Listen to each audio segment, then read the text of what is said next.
buongiorno a tutte e a tutti.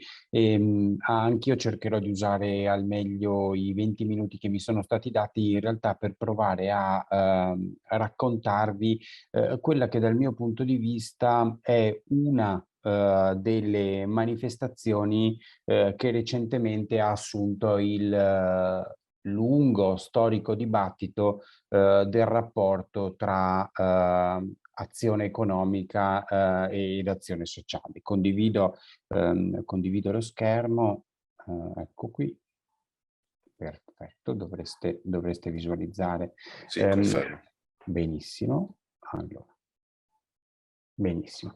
Allora, dicevo, perché definisco quella della finanza d'impatto come una recente manifestazione di un lunghissimo dibattito storico? Di un lunghissimo dibattito storico perché se ci pensate noi ne troviamo traccia nel protocapitalismo scozzese, ma se pensiamo ad un nome estremamente famoso che ha influenzato la storia del pensiero occidentale per tutti gli ultimi 200 anni, Adam Smith, in un suo celebre testo, La ricchezza delle nazioni, in realtà Adam Smith che cosa ci racconta? Ci racconta di un rapporto intrecciato, funzionale, indissolubile tra l'azione economica, tra le finalità dell'azione economica e la società. Il benessere delle nazioni non è solo un benessere economico, è un benessere sociale e quindi noi fin dall'origine del pensiero economico moderno noi rintracciamo un dibattito, una discussione sul rapporto tra l'economia e la società. Attorno alla metà del Novecento, un altro importante pensatore, un antropologo, uno storico, Karl Polanyi, in realtà racconta, ricostruisce, cerca di spiegare che nel corso della modernità sempre di più l'azione economica si è disincastrata, si è sradicata, si è in qualche modo autonomizzata dai fini sociali che la accompagnano, raccontando in questo modo una sorta di allontanamento tra i fini sociali e i fini economici e conseguentemente anche tra l'azione economica e l'azione sociale.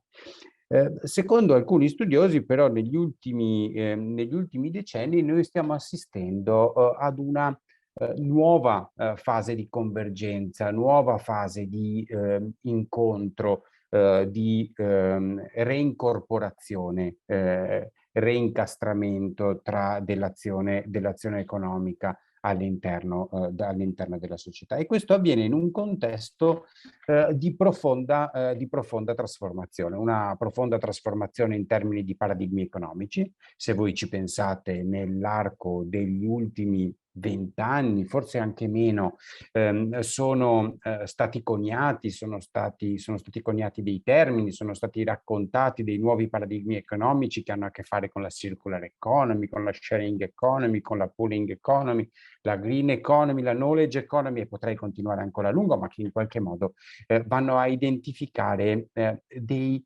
paradigmi, dei meccanismi di funzionamento dell'economia che ruotano attorno ad alcuni concetti, ad alcuni principi chiari. Al tempo stesso stiamo assistendo all'emergere, all'affermarsi, anche qui con una velocità crescente di nuovi paradigmi tecnologici che si caratterizzano per una crescente centralità dell'informazione, della conoscenza, delle risorse immateriali, quindi all'interno dei processi di produzione che permettono di coniugare produzione su grande scala, ma al tempo stesso anche personalizzazione dei prodotti, dei beni e dei servizi in distribuzione, in vendita. E tuttavia queste trasformazioni avvengono in un contesto che dal punto di vista del welfare state, della protezione sociale, della protezione contro i rischi sociali, è in una fase di progressivo e continuo contrazione e arretramento. È una fase lunga, ormai questa è una fase storica che ci accompagna indicativamente dalla metà degli anni 70, e quindi noi oggi possiamo parlare di oltre 40 anni di contrazione delle forme, degli strumenti di contrazione e di protezione contro i rischi sociali. E questo avviene per tutta una serie di ragioni che hanno a che fare con l'onerosità, l'inefficienza, l'inefficacia, le rigidità del welfare state, per come si era andato sostanzialmente costituendo attorno alla prima metà del Novecento. Ma a questo non è indifferente il riconoscere che nella società, in società in profonda trasformazione, dove i paradigmi economici, i paradigmi tecnologici stanno producendo delle radicali trasformazioni rispetto ai modi di vivere, agli stili di vita, ai modi di relazionarsi delle persone, emergono anche nuove sfide sociali, nuovi bisogni sociali.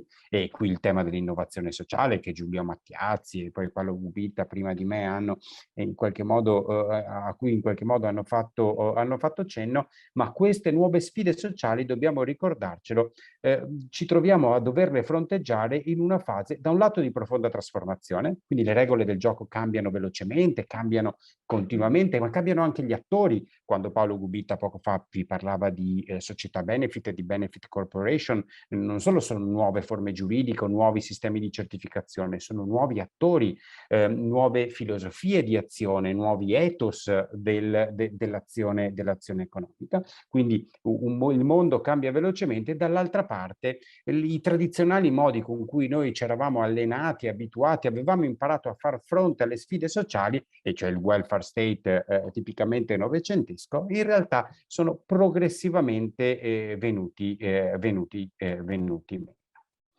E queste trasformazioni, su questo vado veloce perché credo che Paolo Gubita l'abbia già detto, e meglio di quanto potrei fare io. Io pongo la vostra attenzione però su un fatto, che in qualche modo noi oggi osserviamo una contrapposizione sempre meno netta tra due mondi che noi storicamente eravamo abituati a rappresentare anche iconograficamente come le immagini che voi vedete.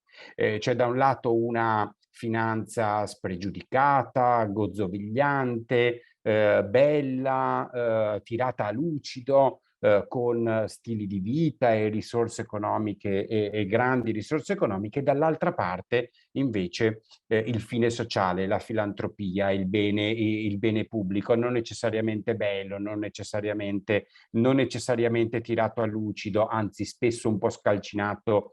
Perché per quelle esperienze lì era storicamente più importante l'impatto della propria azione rispetto all'apparire del proprio intervento. Ecco, noi osserviamo una contrapposizione sempre meno scontata, che prende anche delle forme specifiche, e io faccio riferimento alle start-up a vocazione sociale, oltre alle società benefit e alle B Corp, ma faccio riferimento, anche se vogliamo guardare nel campo del mondo dell'impresa sociale del terzo settore, all'impresa sociale post riforma del terzo settore. Penso, se voglio invece guardare al mondo for profit, a forme avanzate di responsabilità sociale di impresa, e più recentemente a forme avanzate di corporate social innovation. Cosa sono tutte queste esperienze? Cosa sono le esperienze di cui vi ho fatto cenno io ora e vi ha parlato poco fa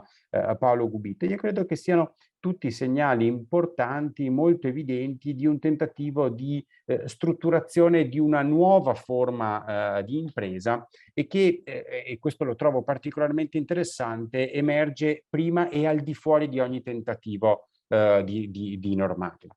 Le benefit corporation, le società benefit, ma così come le start-up a vocazione sociale, sono l'effetto di un processo di trasformazione e di emersione di nuove forme di impresa, che presentano delle caratteristiche fortemente ibride, dove è sempre più complicato. L'esempio di poco fa di Patagonia è molto efficace da questo punto di vista, è un esempio iconico nella letteratura e nel dibattito internazionale su questo processo di ibridazione. Perché? Perché è sempre più difficile distinguerle. È sempre più difficile distinguere l'impatto sociale dall'impatto economico di queste organizzazioni. E perché è sempre più difficile distinguerle? Non è solo perché sono molto bravi, molto abili e molto capaci nel comunicare questo doppio binario, ma perché non è un doppio binario. Ma queste due dimensioni sono profondamente intrecciate l'una all'altra. L'azione economica si regge sull'azione sociale e l'azione sociale si regge sull'azione economica. Non sono due azioni che avvengono in momenti distinti. Non c'è il classico meccanismo di riparativo dell'azione sociale che interviene a seguito dell'azione economica per riparare, potremmo dire in modo qualche danno, qualche meccanismo di stratificazione o di ingiustizia o di uso dell'ambiente prodotto nel corso dell'azione economica, ma queste due dimensioni sono tra di loro perfettamente intrecciate. Cambia la filosofia, cambia il modo di agire, cambia il modo di interpretare il proprio ruolo sociale ed economico da parte delle imprese, non può non cambiare anche i meccanismi di finanziamento di questi tipi di interventi. Anche qui manteniamo il parallelo. Come siamo storicamente abituati a osservare il rapporto tra le imprese, profit e non profit, e la finanza. Siamo sostanzialmente abituati a ricondurlo a dei meccanismi presidiati dal mercato, e quindi i tipici meccanismi di finanziamento da parte dei soggetti privati o degli istituti di crediti o da parte dello Stato, che ridistribuisce in beni e servizi quanto raccoglie attraverso il sistema fiscale. Le trasformazioni da cui io sono partito però mettono profondamente in crisi questi due sistemi, perché questi due sistemi nelle crisi recenti entrano in difficoltà congiuntamente. Quando entra in difficoltà il mercato, anche la disponibilità di redistribuire da parte dello Stato viene intaccata. O quantomeno viene modificato l'orientamento della spesa da parte delle agenzie pubbliche. Ecco, allora entrambi questi, potremmo chiamarli meccanismi regolativi o istituzioni di regolazione, entrano in crisi e risentono profondamente delle situazioni di crisi. In questo contesto stanno emergendo, e arriviamo al cuore del mio intervento, alcuni strumenti che noi chiamiamo investimenti ad impatto sociale. Che cosa sono gli investimenti ad impatto sociale? Sono sostanzialmente investimenti che si fondano sull'ipotesi che i capitali privati, anche in combinazione con i fondi pubblici, possano intenzionalmente contribuire a creare contemporaneamente impatti sociali positivi e rendimenti economici. Sottolineo due aspetti. Contemporaneamente, cosa vuol dire? Vuol dire che ritroviamo quella profonda connessione tra il fine sociale e il fine economico, e quindi sono investimenti che non perseguono prima l'uno dell'altro, ma che perseguono congiuntamente, contemporaneamente due obiettivi. L'altro aspetto che sottolineo però è che sono entrambi presenti, sono impatti sociali positivi e rendimenti economici che sono positivi, e questo li distingue profondamente tanto dalla filantropia da un lato, che invece non è affatto interessata al rendimento economico, è interessata esclusivamente all'impatto sociale positivo, ma dall'altra parte li differenziano profondamente anche dalle tradizionali forme di investimento a cui noi siamo abituati, che invece sono disinteressate all'impatto sociale e interessate esclusivamente all'impatto economico-finanziario. Ecco, nel mezzo noi troviamo una nuova famiglia di investimenti che perseguono contemporaneamente questo doppio obiettivo di impatto sociale positivo e di rendimento economico. Come questo avviene? Anzi, prima di come questo avviene, alcune caratteristiche chiave che possiamo vedere molto velocemente di questi strumenti. Allora, in primo luogo, un ritorno sull'investimento. Non sono donazioni. che caratterizzano invece la filantropia. Un impatto sociale predeterminato, cioè sono investimenti che vengono orientati nel perseguimento di un impatto sociale preciso, predeterminato, determinato a priori, identificato prima del suo svolgimento, che deve essere misurabile, tanto che, come vedremo tra poco, è necessario l'intervento di enti di valutazione e strumenti di misurazione dell'impatto sociale. E infine una correlazione positiva tra l'impatto e e il ritorno finanziario. Vuol dire che il ritorno finanziario cresce al migliorare dell'impatto sociale. E quindi questi strumenti si configurano come degli strumenti profondamente ibridi che mettono insieme alcune dimensioni tipiche degli investimenti tradizionali, il ritorno finanziario e i capitali da reinvestire, dall'altra parte invece dimensioni tipiche della filantropia come il ritorno sociale. Vi racconto un esempio, vi faccio un esempio specifico di uno strumento, forse il più noto e quello che più rapidamente si sta diffondendo a partire dal contesto britannico, che rimane ancora oggi il contesto dove più si sono diffusi gli strumenti come i social impact bond, che sono sostanzialmente degli strumenti di gestione dell'investimento sociale che si fondano su dei meccanismi di valutazione e misurazione dell'impatto sociale prodotto e conseguentemente nella definizione di un ritorno, di un interesse sull'investimento effettuato e che in quanto tali richiedono la presenza di una serie di attori tra di loro in relazione. Quali sono questi attori?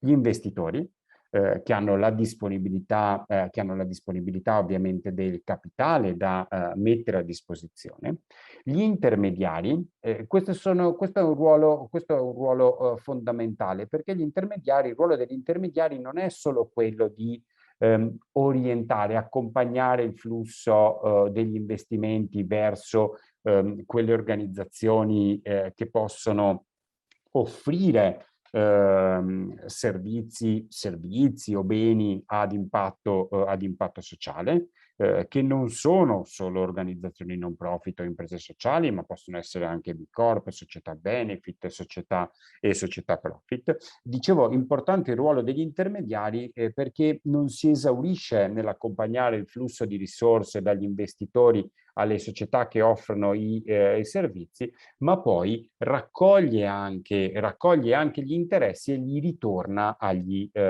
investitori. Da chi li raccoglie questi interessi? Li raccoglie prevalentemente da fondazioni e dai governi, e che hanno quale vantaggio nel riconoscere un interesse al capitale investito? Il vantaggio che ne hanno queste organizzazioni è quello di veder ridotto il proprio bisogno di intervento sociale, il proprio bisogno di spesa sociale. Faccio un esempio, nel caso ad esempio degli interventi verso le popolazioni carcerarie, una riduzione del tasso di recidiva delle persone carcerate genererà un futuro risparmio quantificabile con precisione da parte delle pubbliche amministrazioni, delle amministrazioni penitenziarie. Parte di questo risparmio potrà essere riconosciuto sotto forma di interesse a quegli investitori che hanno deciso di scommettere, di investire su quell'intervento. Intervento che necessariamente ha una popolazione in condizioni di bisogno, ha dei gruppi target, ed è però uno dei ruoli chiave esercitato dalle autorità indipendenti di valutazione. Qual è il ruolo che esercitano? Il ruolo che esercitano è quello di misurare, di valutare l'impatto sociale effettivamente prodotto. E collegare questo ai futuri risparmi da parte delle pubbliche amministrazioni, della collettività in generale.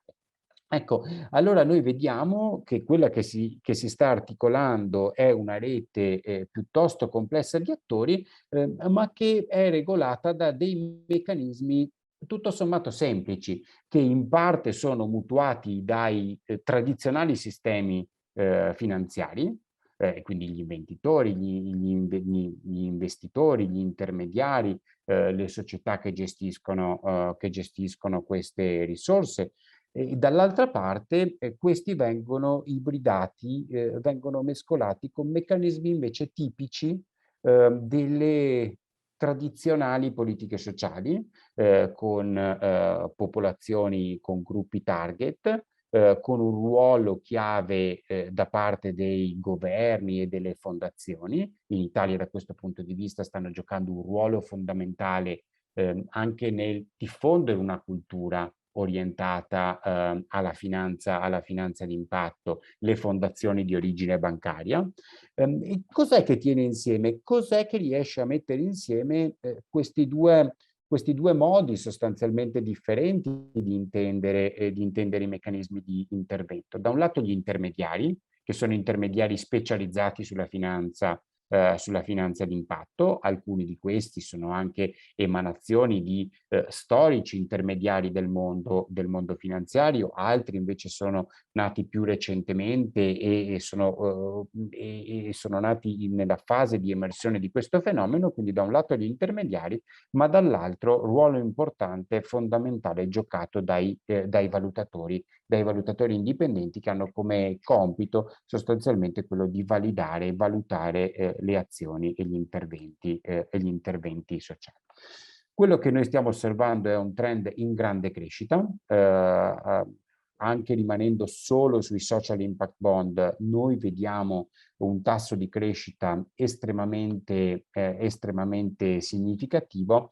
Gli ultimi dati disponibili riguardano il 2020 e nel giugno 2020 noi osservavamo un dato che era già molto avanzato. Ricordiamoci che il 2020 è l'anno dello scoppio della pandemia e quindi anche un anno di profonda crisi e di profonda trasformazione rispetto al passato. Perché vi faccio vedere questo? Ve lo faccio vedere per due motivi. Ve lo faccio vedere, uno, perché è un trend in crescita in tutto il mondo, ma al tempo stesso noi vediamo che rimane una grande distanza tra il mondo anglosassone, anzi tra il Regno Unito, dove questo strumento è nato e dove questo strumento è diffuso, e il resto del mondo. Perché vi segnalo questo e vi rubo l'ultimo minuto?